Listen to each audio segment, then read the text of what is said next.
This might be a little bit of a longer story. It's going to be about the For All manufacturing. So if that doesn't interest you, you can just check out now. But if it does interest you, hang around, because I'm being what I always am, which is transparent with how this product is made and everything that goes into it. So let's go. Today we went to the new manufacturer. So after 2 years, we've changed manufacturers because the last one just were not values aligned with me at all. Like, I feel like I was constantly fighting them for them to stop gatekeeping my product from me. Like, I went to them and said, make this like this. I do want this in it. I don't want this in it. I want it to work like this.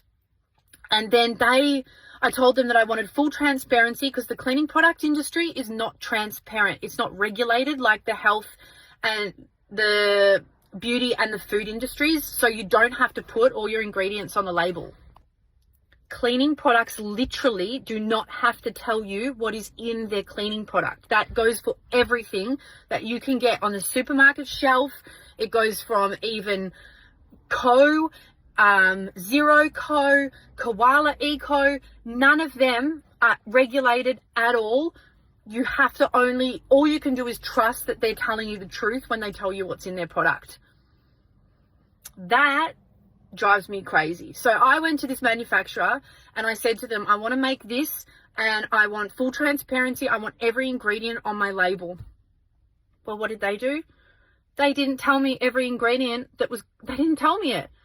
I think they were trying to protect themselves, as if, like, if we don't share all our ingredients with Casey, she won't be able to go somewhere else and get the product made up somewhere else. So I slowly found out over time that there were things in it that they hadn't told me.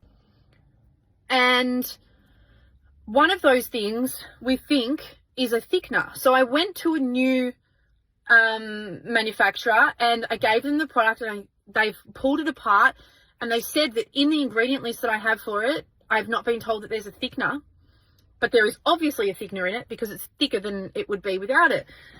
We think that the issues that we've had with the scent have been related to whatever thickener the last manufacturer was using.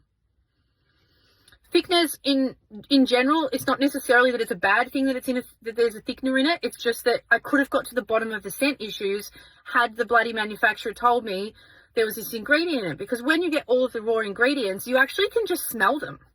And then I would have been able to just smell which one smelt like that strange smell we were getting, and then go, can we change this because it's not smelling like, it's not the vibe. So with the new manufacturer, they have reformulated it. Most of the ingredients are exactly the same. There's a new preservative in it, a different preservative. It's a preservative that's used in beauty products, so in hand creams and face creams, which is great. I'm able to now say that For All can be used as a hand wash. Before, we weren't quite sure. The last manufacturer told me I'd need TGA approval to say it. Well, I didn't. They were just saying it. Whatever. Anyway, so the new manufacturer, I went there today and I watched them put every single ingredient into the batch. I got to put on a high-vis shirt, I got to put on my goggles, and I got to go in a factory where I wasn't allowed to take my phone, and I got to watch the batch be made. Every single ingredient, the amount that went in. Oh my God. It's like, this is what I wanted it to be from the beginning, but the last manufacturer were gatekeeping it. And our new chemist, Margaret, who has redeveloped the formula. So I gave her For All, I gave her the ingredient list that the last manufacturer gave me, and then we made some agreements. Like, we knew straight away that we wanted to change the preservative, and she actually made it a little bit better. It gets streak-free mirrors much easier. The foam holds a little bit more, which is just satisfying. Who doesn't love foam that holds well? But as every ingredient was going into the batch, Margaret actually explained it all to me.